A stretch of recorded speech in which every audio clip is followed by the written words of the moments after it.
একটা জিনিস আপনারা কতটুকু খেয়াল করেছেন আমি জানি না, but I've noticed it in a big way. এটা হচ্ছে যে বাংলাদেশে গত বছরের জুলাই আগস্টের গ্যাঞ্জামে ষড়যন্ত্রে জাতিসংঘের ভূমিকাটা ওই সময়ের আগে থেকেই, মানে এই আন্দোলন বা গ্যাঞ্জামের আগে থেকেই জাতিসংঘের একটা ভূমিকা বাংলাদেশে ছিল। In a different kind of way, সব দেশে জাতিসংঘের কোনো না কোনো ভূমিকা থাকে, কিন্তু ওই সময়ে বাংলাদেশের উপরে বা বাংলাদেশে জাতিসংঘের অন্যরকম একটা ভূমিকা ছিল। রীতিমতো জাতিসংঘ একটা পলিটিক্যাল পার্টি হয়ে গেছিল, তারা পলিটিক্যালি অনেক বেশি ইনভলভ হচ্ছিল, এবং সেই সাথে কেউ একটা হাঁচি দিলেও সারাদিন বিবৃতির পর বিবৃতি, 2 মিনিট পর পর বিবৃতি, এক একটা অর্গানাইজেশন জাতিসংঘের এক এক ধরনের প্রেশার ক্রিয়েট করছিল। জাতিসংঘের যে রিপ্রেজেন্টেটিভ এখনও হয়তো বাংলাদেশে আছেন, চলে যাবেন, যে গোয়েন লুইস, সে ভিতরে বাইরে সবভাবেই আওয়ামী লীগ সরকারকে নামানোর জন্য অনেক কিছুই করেছে। তার তার মোটোই ছিল এটা, সে মোটামুটি বাংলাদেশের অ্যাডভার্সারিজ যারা ছিল ওই সময় তাদের সাথে খুবই সখ্যতা গড়ে তুলেছিল, এগুলি চোখের সামনে হওয়া। এবং যখন আমরা এগুলি বলছিলাম তারও আগে, মানে 5ই অগস্টে আরও বহু আগে থেকে আমরা যখন এগুলি বলছিলাম, মানুষ এগুলি বিশ্বাস করতো না, কারণ তারা ব্যাকগ্রাউন্ডে ছিল। কিন্তু পরে 5ই অগস্টের পরে তারা সবাই মানে মুখোশ খুলে সামনে চলে এসেছিল, তারা সবাই একেবারে ওপেনলি বলা শুরু করেছিল তাদের কৃত কাজ। জাতিসংঘের এই ভূমিকাটা এখনো কিন্তু বাংলাদেশে আছে, নাই যে তা না। আজকে তাজুল ইসলামের একটা একটা ছবি বের হয়েছে, যেখানে তাজুল ইসলামের পাশে, মানে প্রেস কনফারেন্স করছে তাজুল ইসলাম, তার পাশে দাঁড়িয়ে আছে হুমা খান, জাতিসংঘের মানবাধিকার কমিশনের যিনি রিপ্রেজেন্টেটিভ বাংলাদেশে, উনি দাঁড়িয়ে আছে। হুমা খান জাতিসংঘের একজন অ্যাক্টিভ রিপ্রেজেন্টেটিভ, সরাসরি একটা সাইড নিচ্ছে। আনপ্রেসিডেন্টেড। এটা কেমনে সম্ভব আমি বুঝলাম না। কদিন পর দেখা যাবে যে জাতিসংঘ বাংলাদেশে পলিটিক্যাল পার্টি রেজিস্টার করে, ওরা জাতিসংঘ মার্কায়, গ্লোব মার্কায় ভোট দেওয়ার জন্য বলছে, আমরা তখন হ্যাশট্যাগ ভোট ফর হুমা এভাবে করে হয়তো আবার হ্যাশট্যাগ দিব টুইটারে কয়দিন পরে। অবস্থা এমন হয়ে দাঁড়িয়েছে যে এরা এখন ওপেনলি করছে যা করার। এর আগে তারা গোপনে গোপনে করতো, ভিতরে ভিতরে করতো, কিন্তু এখন তারা বাংলাদেশের শত্রুদের সাথে হাত মেলাচ্ছে, জঙ্গি সন্ত্রাসীদের সাথে হাত মেলাচ্ছে, জামাত শিবিরের মতো রেডিক্যালসদের সাথে তারা হাত মিলাচ্ছে, ক্ষণে ক্ষণে মিটিং করছে এবং ডিসাইড করছে কি হবে না হবে। বিশেষ করে এই যে ইন্টারন্যাশনাল ক্রাইম ট্রাইব্যুনাল যেটা, সেটাও তো আমার মনে হয় পরিচালনাই করছে হচ্ছে জাতিসংঘ, হুমা খান বা গোয়েন লুইস। যদিও গোয়েন লুইস বাংলাদেশ থেকে চলে যাচ্ছে, কিন্তু হুমা খান এখনো আছে, রাইট? তাজুলের পাশে দাঁড়িয়ে হুমা খান যে ছবি প্রেস কনফারেন্সে, এটা আনবিলিভেবল। কিভাবে সম্ভব জাতিসংঘের একটা সংস্থা মানে কোনো একটা দেশে গিয়ে এগুলি করতে পারে? আমরা বুঝি বা আমরা জানি যে জাতিসংঘ অনেক বেশি গুরুত্ব পেতে চাইছে, এবং যেহেতু বাংলাদেশের এই সমস্ত কন্ডিশনগুলি নিয়ে পৃথিবীর অন্যান্য কোনো দেশ খুব একটা বেশি মাথা ঘামাচ্ছে না তাদের এম্বাসিগুলি ছাড়া, লাইক আমেরিকার স্টেট ডিপার্টমেন্টের কোনো ইন্টারেস্ট নাই, ইউকেও এখন একটু নড়াচড়ে বসেছে, তারা এখন আগের মতো ইন্টারেস্ট দেখাতেও পারছে না চাইলেও। ইউরোপেরও খুব একটা ইন্টারেস্ট নাই বাংলাদেশ নিয়ে, কি হচ্ছে না হচ্ছে তা নিয়ে। এই সুযোগটা কাজে লাগাচ্ছে এখন জাতিসংঘ, তারা বাংলাদেশে আরও জাঁকালোভাবে বসতে যাচ্ছে, বাংলাদেশকে তারা কন্ট্রোল করতে যাচ্ছে, তারা চাইছে যে বাংলাদেশটা তাদের জিম্মায় থাকুক, তারা যেভাবে আঙ্গুল ঘোরাবে, ছড়ি ঘোরাবে, এভাবে চলুক। জাতিসংঘকে কেউ পাত্তা দেয় না ইদানিং, সবাই জাতিসংঘকে নিয়ে হাসাহাসি করে। জাতিসংঘের বিভিন্ন দেশে জাতিসংঘের যে ভূমিকা, এগুলি খুবই হাস্যকর।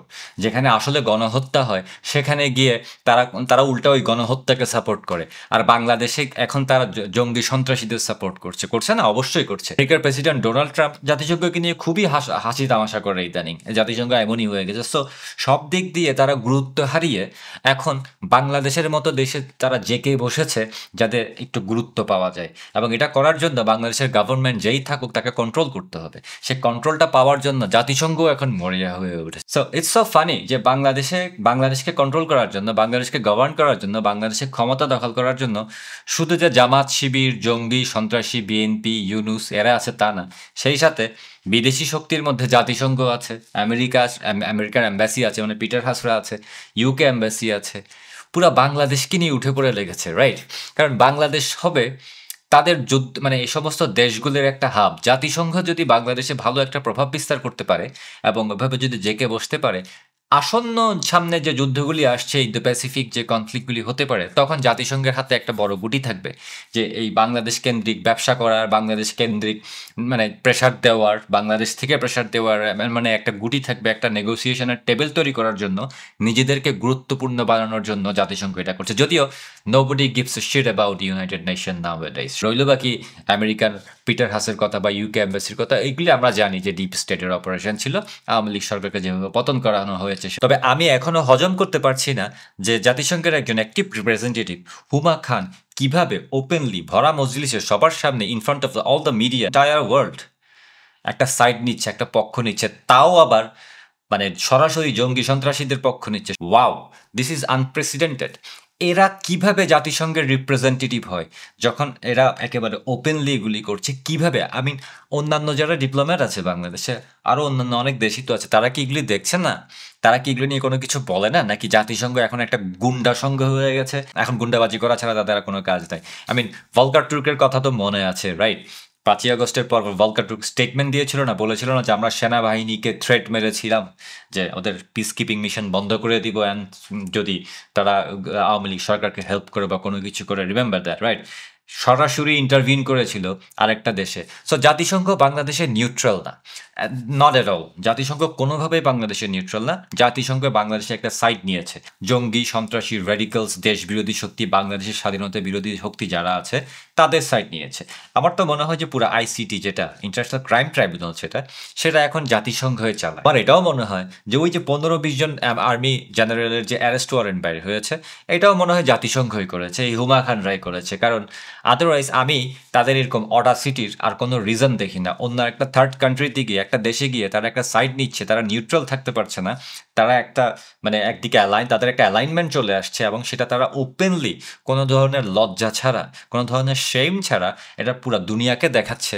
দিস ইজ সো আনবিলিভেবল, মানে আনবিলিভেবল। যদিও এগুলোর জন্য কোনো না কোনো দিন জবাব দিতে হবে, মানে বাংলাদেশিদের কাছে বা আমাদের কাছে না, ইন্টারন্যাশনাল কমিউনিটিকে জবাব দিতে হবে। জাতিসংঘের ব্র্যান্ড ইমেজ একেবারেই 12টা বেজে গেছে। জাতিসংঘের আসলে এখন মানে জাতিসংঘকে বিশ্বাস করতে নাই, যা দেখলাম আর কি। জাতিসংঘকে বিশ্বাস করে লাভ নেই, এরা বলবে একটা করবে একটা, এরা আসলে কারো ভালো চায় না। আর যা করছে বাংলাদেশে এগুলি তো আমার আপনাদেরকে দেখানোর দরকার নাই, আপনারা নিজেরাই দেখতে পাচ্ছেন। সো এখনো যদি আপনারা মনে করেন যে আপনারা স্বাধীন, আপনাদের দেশ ঠিক আছে, বাংলাদেশ ঠিক আছে, দেন ইউ আর রং। বাংলাদেশের একেবারে যারা শত্রু তারা সবাই একজোট হয়ে বাংলাদেশকে বিক্রি করার ফান্দে উঠে পড়ে লেগেছে। যেভাবেই হোক তারা বাংলাদেশকে বিক্রি করে ছাড়বে। স্যার ইউনুস তাদের বড় দালাল, তার আন্ডারে সবাই আছে। আমার মাঝে মধ্যে মনে হয় স্যার ইউনুস হচ্ছে একটা গুটির মতো, জাস্ট একটা শো পিসের মতো তারা বসায় রাখছে, কিন্তু দেশ আসলে চালাইতেছে এই পাকিস্তানপন্থী জঙ্গি জামাত শিবির, আর তাদেরকে স্পন্সর করছে, তাদেরকে মানে হেল্প করছে হচ্ছে এই জাতিসংঘ। জাতিসংঘ এখন টেরোরিস্টদের হেল্প করছে, জাতিসংঘ এখন রেডিক্যালসদের হেল্প করছে। This is amazing. মানে চিন্তা করে দেখেন জাতিসংঘ কই গেছে। আগে আমরা জাতিসংঘ বলতে কত কিছু মনে করতাম, আর এখন জাতিসংঘ মনে হইলে যে মানে ওয়াও। তো জাতিসংঘের কাছে আমার প্রশ্ন হচ্ছে যে আপনারা যে সাইড নিচ্ছেন বাংলাদেশে, আপনারা যে একেবারে যে মানে ইভিলদের সাইড নিচ্ছেন, চোর বাটপারদের সাইড নিচ্ছেন, আপনারা যে জঙ্গি সন্ত্রাসী রেডিক্যালস, হ্যাঁ, কনভিক্টেড ক্রিমিনালস যারা, তাদের সাইড নিচ্ছেন, বাংলাদেশের স্বাধীনতায় যারা বিশ্বাস করে না তাদের সাইড নিচ্ছেন, এগুলির জন্য আপনারা আপনাদের পরবর্তী সাকসেসর যারা হবে তাদেরকে কি প্রবলেমে ফেলে দিচ্ছেন না?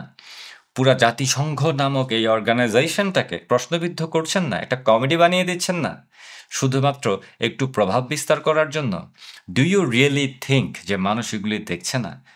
পুরো টুইটারে গ্যাঞ্জাম লেগে গেছে জাতিসংঘের এই হুমা খানের তাজুল ইসলামের পাশে দাঁড়ানোর ছবি দেখে। পুরো টুইটারে মানে খালি দেশি মানুষ না, দেশি বিদেশি, অমুক দেশি তমুক দেশি, সব দেশি মানুষই এটাকে পোক করছে, এটাকে রিটুইট করছে এবং বলছে যে this is unprecedented, this is really bad, এবং obviously this is extremely bad. জাতিসংঘের কার্যকলাপ আর জাতিসংঘের মানুষজনকে বাংলাদেশের ব্যাপারে আর কোনোদিন বিশ্বাস করা যাবে না।